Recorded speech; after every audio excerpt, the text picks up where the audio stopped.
ಬೆಂಗಳೂರಿನಿಂದ ಚೆನ್ನಮ್ಮ ಪಾರ್ಥಿವ ಶರೀರದ ಅಂತಿಮ ಯಾತ್ರೆ ಪ್ರಾರಂಭವಾಗುತ್ತೆ. ದಾರಿಯುದ್ದಕ್ಕೂ ಕೂಡ ಚೆನ್ನಮ್ಮನ ಪಾರ್ಥಿವ ಶರೀರಕ್ಕೆ ಹೂಮಳೆ ಸುರಿಸಲಾಗಿದೆ. ಪಾರ್ಥಿವ ಶರೀರದ ದರ್ಶನವನ್ನ ಪಡೀತಾ ಇದ್ದಾರೆ ಸಾರ್ವಜನಿಕರು.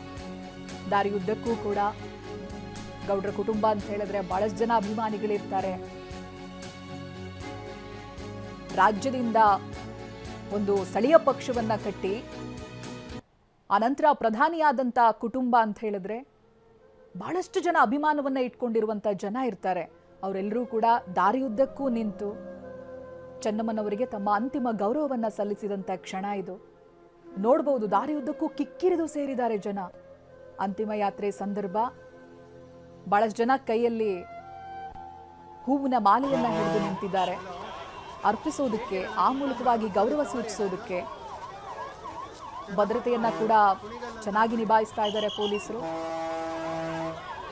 ಅದಕ್ಕೆ ಬೇಕಿರುವಂತಹ ಸಿದ್ಧತೆಗಳನ್ನ ನಿನ್ನೆ ದಿನನೇ ಮಾಡಿಕೊಂಡಿದ್ರು. ಉನ್ನತ ಅಧಿಕಾರಿಗಳು ಆ ಸಿದ್ಧತೆಯ ಪರಿಶೀಲನೆಯನ್ನ ಕೂಡ ಮಾಡಿದ್ದಾರೆ ಬೆಳ್ಳಂಬೆಳಗ್ಗೆನೆ.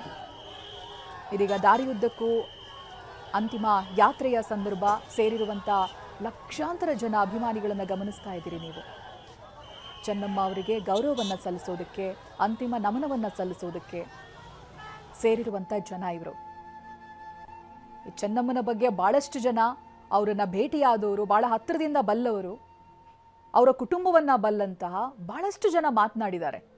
ಮನೆಗೆ ಯಾರೇ ಹೋದ್ರೂ ಕೂಡ ಅವರು ಆತಿಥ್ಯ ನೀಡ್ತಾ ಇದ್ದಂಥ ರೀತಿ, ಅವರನ್ನ ಗೌರವಿಸ್ತಿದ್ದಂಥ ರೀತಿ, ಅತಿಥಿ ಸತ್ಕಾರ ಹೇಗೆ ಮಾಡ್ತಾ ಇದ್ರು, ಹೊರಗಿನವರು ಅಂತ ಭಾವನೆ ಬರದೇ ಇರೋ ರೀತಿಯಾಗಿ ಎಷ್ಟು ಚೆನ್ನಾಗಿ ನೋಡ್ಕೊಳ್ತಾ ಇದ್ರು ಅನ್ನುವಂಥ ವಿಚಾರಗಳನ್ನ ಹಂಚಿಕೊಳ್ತಾ ಇದ್ರು. ಹಾಗೆ ಹತ್ತಾರು ಜನ ಮಾತನಾಡಿದವರು ಚೆನ್ನಮ್ಮ ಅವರನ್ನ ಅಮ್ಮ ಅನ್ನೋದಾಗಿ ಸಂಬೋಧಿಸ್ತಾ ಇದ್ರು. ಆ ರೀತಿಯ ಸ್ಥಾನವನ್ನ ಅವರು ನಮ್ಮ ಜೀವನದಲ್ಲಿ ಕೊಟ್ಟಿದ್ದಾರೆ, ತಾಯಿಯ ಸ್ಥಾನವನ್ನ ತುಂಬಿದ್ದಾರೆ ಅಂತ. ಇನ್ನು ಅಲ್ಲಿ ನಡೆದಿರುವಂತ ಅಭಿಮಾನಿಗಳಿಗೆ ಇವರು ಬೇರೆ ಬೇರೆ ರೀತಿಯಲ್ಲಿ ಸ್ಫೂರ್ತಿಯಾಗಿರ್ತಾರೆ.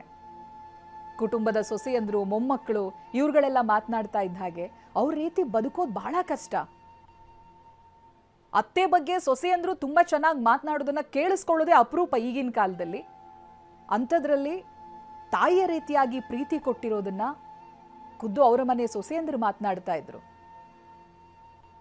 ಚೆನ್ನಮ್ಮನ ರೀತಿ ಬಹುಶಃ 1 ತಿಂಗಳು ಜೀವನ ನಡೆಸಿ ಅಂತ ಹೇಳಿದ್ರು ಕಷ್ಟ ಆಗ್ಬೋದು. ಆ ರೀತಿಯಾದಂಥ ವ್ಯಕ್ತಿತ್ವ ಅವರದ್ದು ಅಂತ.